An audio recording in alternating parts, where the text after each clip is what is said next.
Today and 7 more Sundays until the midterm elections, and we're trying to bring you as many races and candidates as we can. Today, a state house race that a recent poll shows is this close, 1 point apart, which is essentially tied.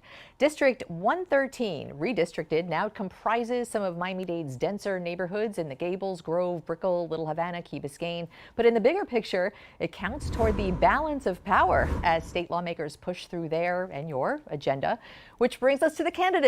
Vicki Lopez, Republican, public affairs consultant, active in and well-versed in state politics, and A.J. D'Amico, Democrat, lawyer, and first-time candidate, though he has worked in politics with a former state senator and a former South Florida congresswoman. Welcome to you both for this, not so much a debate, but a lively conversation. Good to have you. Thank you. Thank you, Glenna. So, and I want you to feel free to speak to each other if you like as well, because, you know, we're all family here. So Let's start out with, there's a lot of state issues, a little bit of time, taste of the race today, but I want to start out with sort of a specific 113 issue. So Vicki, why don't you start off and we'll just kind of go in reading order. And what do you see as the districts in Miami-Dade and South Florida's biggest issues? So I think after having knocked on at least 3,000 doors from June forward, the most pressing issue that I'm hearing in the district is, of course, the affordable housing crisis that we're in. And I think it is more predominant in several of the pockets in the district, like Little Havana, where the elderly are finding themselves completely out of their own fixed incomes, obviously. And so for them, as rents go up and as housing becomes much more unaffordable, they're having to make very difficult choices as to whether they're going to eat 3 meals a day, or 2 meals a day, or 1 meal a day, or whether they're going to be able to take their medicine every day. So what's the headline on the steps to start fixing that? Because there have been some steps taken. Yeah. There have been, and I think clearly the local government has been doing what it needs to do. But I do think that at the state level, as you can recall, Glenna, in 1992, when they first created the Sadowski Housing Trust Fund, I think that we have to go back to fully funding that for affordable housing. And stop rating it. Well, they did make a promise last year not to rate it, but they actually did take funds out for resilience projects. And I think that we need to find money for both of the very important issues, affordable housing and the resilience projects. And I think currently now the housing project obviously is a crisis and we have to address it. A.J. D'Amico, what is your headline for biggest issues in 113? So thank you for having me, Glenna. I don't disagree with Vicki that housing affordability is a critical issue facing our state and our city, especially with young professionals like me who are born and raised in Miami-Dade and want to keep their roots in Miami, but can't because we're priced out. But I do think after also knocking on many doors that women's rights and reaffirming and recognizing a woman's right to choose has been top of everyone's mind since the Dobbs decision in June. We need to address women's reproductive rights as a human dignity matter, as well as one of public health, because as you know right now, there are no exceptions for rape, incest, or the health of the mother in the state's 15-week abortion ban, which I would vehemently oppose. So let's talk about that a little bit, and obviously, A.J., you would fight that, but Vicki, your GOP colleagues right now in the state legislature, they passed 15 weeks. Now that there are no federal protections on abortion, the governor and some of the people in the state house have telegraphed that they would like to go further. Where do you stand on that?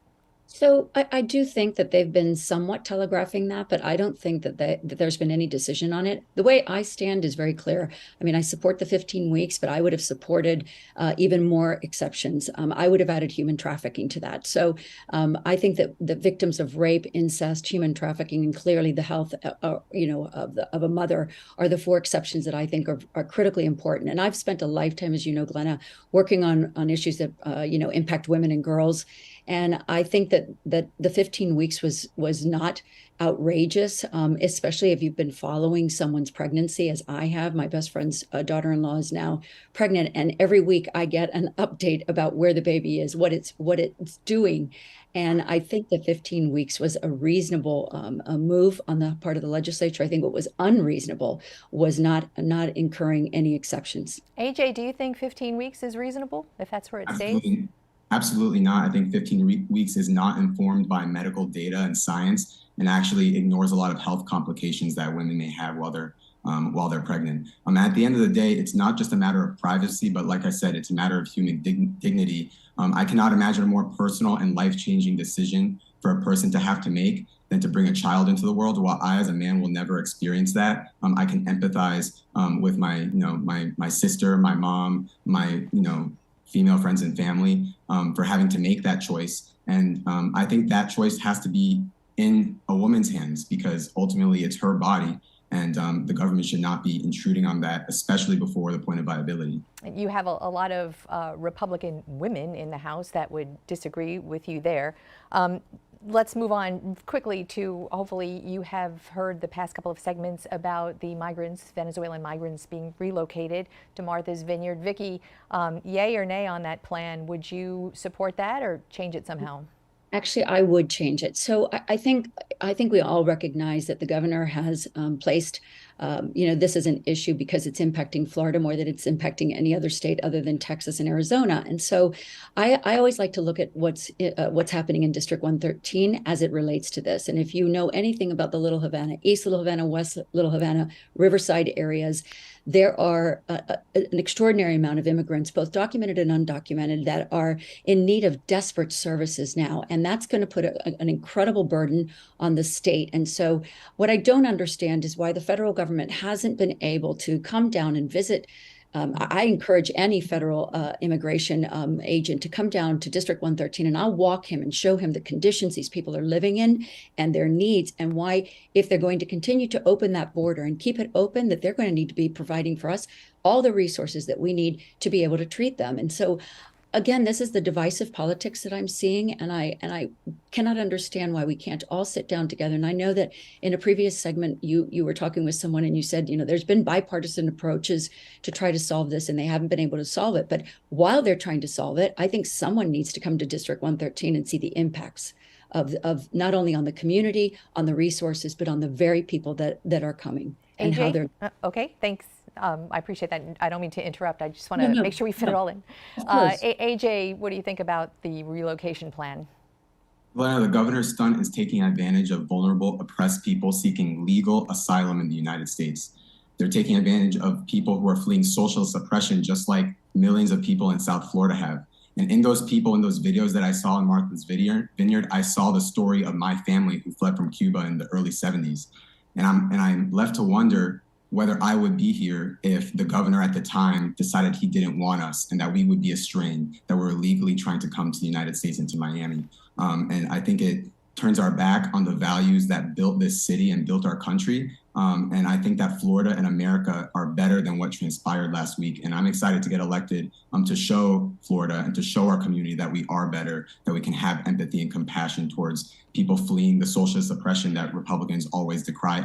And good Americans like me always decry as well. So, A.J., Vicki, we are going to take a quick break and back with a little bit of a lightning round in a couple of minutes. Stay tuned. Great, thank you.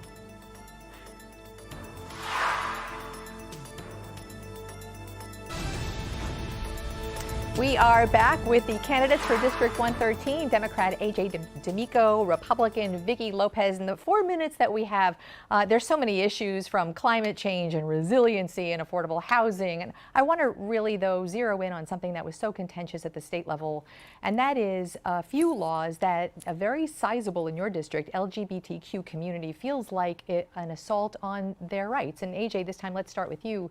Do you agree, and what, as a Democrat right now in Florida, could you possibly do to change the kinds of laws that are being passed in Tallahassee? Thank you for that question, Glenn. And yes, I believe laws that are intended to divide us against each other are having its intended effect. For example, the Don't Say Gay law, which was the premise of the school board denying LGBTQ commemoration month. I believe it's having the intended effect of chilling free speech of our teachers and our school system, and also it's unconstitutionally vague. And I believe the bill is really smoke and mirrors to wage a culture war and to distract from the fact that Florida is 48th out of 50th in teacher pay. They're 44th out of 50 in pupil student funding. And the governor's administration and Tallahassee Republicans are completely failing House District 113 and the state of Florida in funding our education system with a 9,000 teacher shortage. And laws like this directly contribute to that, because who would want to be a teacher if you're going to be villainized by Tallahassee and state boards of education for doing your job and trying to do a labor of love in your community. So as it relates to your question, whether I can do anything in Tallahassee, I would talk to people as human beings, and I would try to have them empathize and understand the experiences of what it's like to be a public school teacher, what it's like to be a gay child in a high school classroom, or a gay person that is the victim of these legislative attacks and weaponization of our politics.